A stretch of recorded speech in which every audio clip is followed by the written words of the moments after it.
हे बघा, हे माझी ननंद आली गावावरून. माझ्या नंदाने बघा शेंगा आणल्या, गमिलभर शेंगा. हे त्यांच्या घरच्या झाडाचे आंबे बघा, आंबे काय भारी आहे बघा. हा बघा लसूण, हा भत्ता आमच्या गावचा भत्ता आहे. हा समाधान बेळ भत्ता. ही उडदाची डाळ आहे भत्ता. हे माझी ननंद आलेली आहे. पूजाबाई, हे आंबे तुम्ही तुमच्या स्वतःच्या झाडाचे आहे का? आमच्या मळ्यात आम्ही झाड लावलेलं आहे. त्या झाडाचे काय काय आहे तुमच्या मळ्यात? आमच्या मळ्यात सीताफळ आहे, पेरू आहे, आंबे आहे. बाई मग तुम्हाला तर इकत घेऊन का काही खायची गरजच नाही, सगळं घरचंच. पपई आहे, हा का? जांभळं आहे. अगो बाई, सगळा बागच लावलाय मग तुम्ही तर. सगळा बाग लावला. कांदे आणि धान्य दुन्य घरचंच राहतं का? मग घरचंच आहे ना. काय काय येतं तुमच्या शेतामध्ये? आमच्या शेतामध्ये मका पिकती, सोयाबीन पिकती, कांदे, भुईमूग, परत भाजीपाला. गहू नाही होती का मग? गहू होता ना. मग कुरड्या शेवया? नाही, कुरड्या शेवया केल्याच नाही आम्ही. मग आता पुढच्या टायमाला केल्या काही घेऊन या बाई. बरोबर आणला. हा, ही माझी लहानी नंदे बाई, शेतकरी नाही, मोठी शेतकरी म्हणजे बागायतदार म्हणते ना, बागायतदार.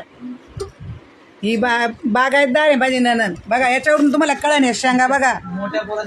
हा, या शेंगावरून आणि आंब्यावरूनच तुम्हाला कळण आहे घरचे आंबे. याला काही ते म्हणते ना पावडर बिवडर मारून पिकवेल नाही, हे झाडाला पिकलेत एवढे आणि तोडून आणले. आणि हे भत्ता, हा भत्ता दुकानातून आणला, कारण की हा महेश भेळ म्हणतात याला. माझ्या पोराला लय आवडतो, मग त्याने महेश भेळ आणला. लसूण घरचा आहे, गावठी लसूण बघा, काय भारी लसूण आहे. हा बघा लसूण गावठी. हा जर बघा, हा आमचं हे माझे नातवंड आहे, हे शेंगा खात बसले. हे बघा, हे पण माझा नातू आहे. हे बघडू, तुला शेंगा आवडत्या? आंबे आंबा नाही आवडत? आंबा खा ना. आंबा आहे बघा, दाखव इकडे व्हिडिओ मध्ये दाखव दादा. हे बघ, हा हे बघा, कोण आणले बाबू आंबे? कोण आणले? कोणच्या आईने आणले? कोणच्या आईने आणले आंबे? अरे पप्पाची, अरे माझे बाबाची दीदीनं, बाबाची सिस्टर आहे ही आई. कोण आहे? बाबाची सिस्टर. हा, ही बा, ही आमची कौतुक मंडळ. अगं ही आमची बरं का.